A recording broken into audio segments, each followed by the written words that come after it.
It is a cooking class day. On occasion, I'll teach a class, or sometimes more than on occasion. It's a little overcast, kind of cool. Quick thanks to people who have been emailing me wondering if I'm doing okay, and we're doing okay with the fires. Yes, short answer, we're on the coast, so we're far from the fires, thank goodness, but also just super, obviously sorry for everyone who's being affected by that, but it ain't us, so. Just so you know, thank you very much for checking in. I know you guys are worried. Barely any of the fire was in Mendocino County, but they called it the Mendocino Complex Fire. That's genius. Little retreat going on, private retreat thing, and so I've been teaching yesterday and today. Today I'm doing some fun stuff, little cashew cheese, which will be kind of interesting and fun. I always enjoy that one. What I specialize in when it comes to cooking, because I'm not a gourmet chef, on purpose. What I specialize in is really great recipes, no doubt, but super easy, super fast. You know, the myth of I'd eat healthier, but it just takes so much time. It's a freaking myth. It's not true, not by a long shot. But here's the thing, even if it were true, even if it took a little more time and effort to eat healthy, wouldn't that be worth it? Who's afraid of a little hard work? Who's afraid of a little hard work? Okay, I can't mess around anymore. I'll talk to you after the class, but for now, so I'm talking about, check this out. You guys want to see something? Oh, doctor. Mr. Fancy Pants. Quick aside, by the way, any of you guys signed up for Matt Frazier's and my meal plan thingamajig that we launched a year ago or so? I don't remember when. It's all a blur. We are doing some serious revamping. Got Doug Hay in on it, man. We're like revamping that whole thing. So keep in touch. If you're interested, it's going to be, it's awesome.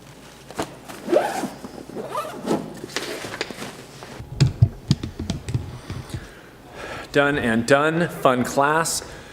I'm gonna show you guys these macaroons I made, assuming nobody has finished all of them. Hang on. Your 4 o'clock is at Oh, cool. Yeah. Delicious. There they are.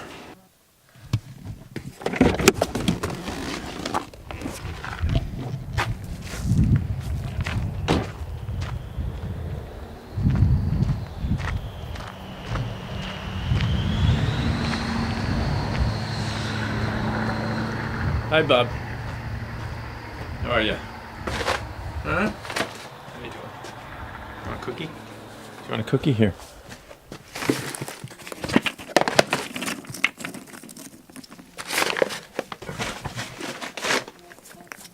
Yeah, good. I'll see you later. I love that damn horse. Those are meat cookies, in case you're wondering. Are you guys listening to my podcast? You'll know that reference.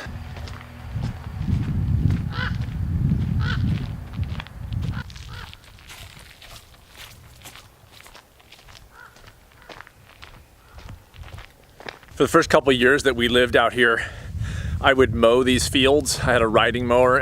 It had a cup holder. I would mow and just get these fields done and kind of nice. And then I thought, what am I, British?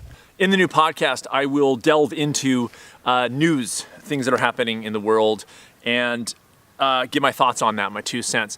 What I am seeing now, and it's very odd for me because it relates in such a weird way to my health coaching and to diets and all these kinds of things that I'm, the world that I'm in. What I find myself thinking about and grappling with is always the tension between labels and the ideas that those labels in theory represent. And the problem I'm seeing is just, it's not new, but it's just so exacerbated today, which is we seem to like the idea of grouping people. We like the idea that it helps us sort of explain the world and understand the world if we can say, okay, well, you do these things, so you're part of that group, and you think these things, and you're part of that group, and you think of these things, and you look a certain way, so you're part of that group, and it's kind of how we organize. But a couple things. First is that it's never totally clean.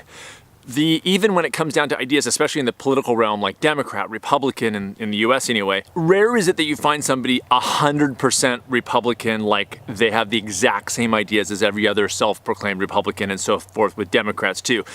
There's differences between people that nobody's fully subscribed to one set of ideas and that's it. There's variations pretty much within every group. The second thing is that you can belong to multiple groups because there's all these different ways that we categorize each other. So you could be this, oh, but I'm also kind of that, and also, well, I have this idea, so I could sort of be in that group. And what it always comes down to, for me, is our relationship individually to these groups and these labels, our relationship. Here's what I want.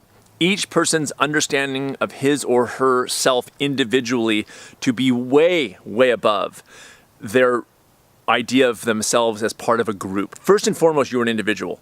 Secondly, how you decide to align yourself or how other people see you as part of a group, that's so far down the list. And the reason this is important, especially now more than ever, is because if you cannot walk from your group, if you cannot say, you know what, the actions of the group actually aren't in line mostly with me and what I believe, I'm out of here and I'm no longer associated with this group. If you can't make that call, you lose. If you cannot say it is more important for me to live on my terms than to be part of a group, you lose. You lose in health, you lose in happiness, you lose in family, you lose in work, period. Be able to walk.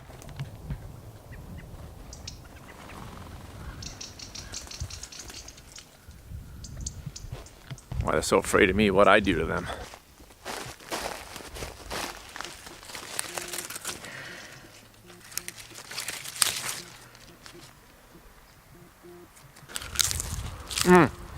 Man.